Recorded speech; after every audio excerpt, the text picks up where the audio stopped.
Well, job figures released this week show Australia's unemployment rate remains at its highest level for more than a decade, with South Australia slightly above the national average. With the looming closure of Holden, the jobless numbers are likely to rise further.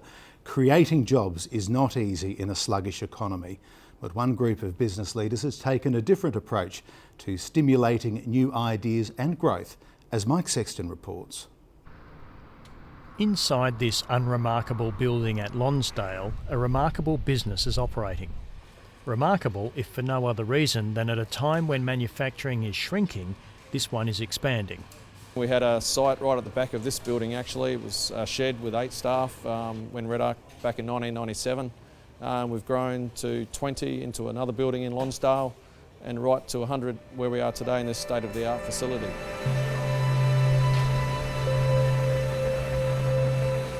Redarc makes high-end electronics used mostly in vehicles, caravans and by the mining industry. It was recently acknowledged as Australian Business of the Year. Really rewarding for our staff compared to where we were to where we are today. It really is a great encouragement and recognition for their efforts. This is not a cheap business. These machines are worth upward of $4 million each, and the company has orders in for several more in the next few months. But along with the investment in equipment, CEO Anthony Kittle believes in investing in people and their ideas. So 1/4 of the employees here are in research and development. We want to grow at around 20% per annum, so we need new products to keep stimulating the market, keep generating the interest. And so by reinvesting back into R&D, we're able to generate roughly around 5 new products each year. And our 15% compares to our competitors who might invest maximum of 5%. So it gives us that competitive advantage that we need. While it's accepted in business the need to spend on capital and labour, investment in management is often overlooked, and one significant driver of this is about to end. Advanced Manufacturing Council Chair Joran Roos believes one of the less obvious prices being paid by the loss of Holden is the role large companies in cutthroat industries like car making play in training managers who then spill out into other businesses. And what we have found is when they go to other firms, what they're able to do by their ability to cut costs, the ability to apply lean, reduce waste and those things, is that they immediately increase the contribution line by 5 percentage points. It's because opportunities for managers to learn in head offices are drying up in this state that the Industry Leaders Fund was created by a group of business people. They believe well-managed companies create jobs and so privately fund scholarships to people they believe are future leaders of economic growth. A lot of people, bright young people, have to go into state to get jobs. If we can build the employment base here and build head offices in South Australia here, then there'll be increasing amounts of employment at higher levels and the brain drain will be reduced. So they had to go from Melbourne to Bow Hill, to Adelaide to be galvanised, back to Bow Hill. One scholarship recipient is Jeremy Hawkes, whose company Bow Hill Engineering is responsible for the striking pedestrian bridge at the new Wayville train station.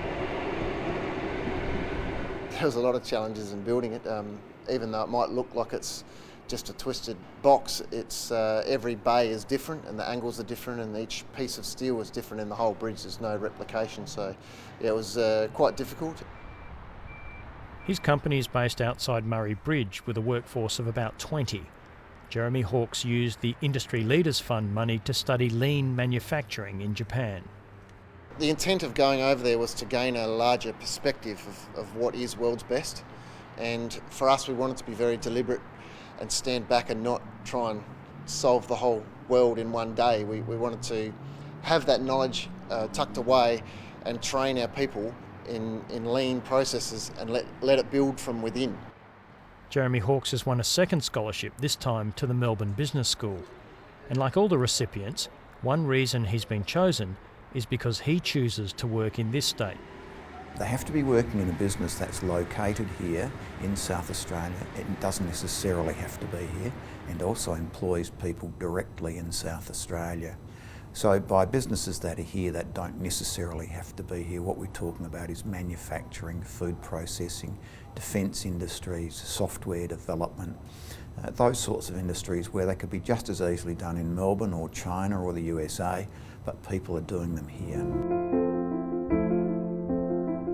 For Anthony Kittle, the scholarship took him to the prestigious Harvard Business School in Boston, where he studied amid more than 100 other company owners from across the world.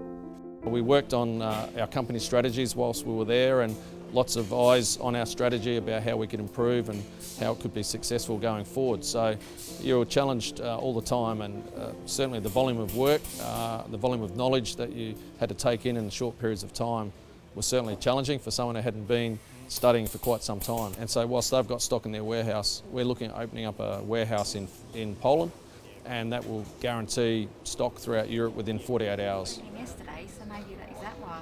Aside from the teaching, the trip has given him a powerful set of international contacts. So rather than just focusing on the Asia Pacific market in Australia and New Zealand, it's really opened my eyes up to say that we can take this business, it's really got some great technology, great products, to international markets. How you doing, Brady? Good, yourself? Yeah, doing well. What's happening? The reward for the Industry Leaders Fund is that Red Arc has now expanded beyond the expectations of its CEO. When Anthony Kittle came to be interviewed by us in 2010, he was one of our first award recipients. We asked him how big the company would be. He had 55 employees at the time, and he said he'd be 85 maximum in Australia was his vision. And we asked him why, and he said, I'll be doing the smart stuff in Australia, but mass production has to be done offshore where the labour's cheap. It's challenged me in my thinking, rather than aiming for a company around 70 people in size, and let's grow this business to 130, 140 people in size and double our revenues in the next 3 or 4 years.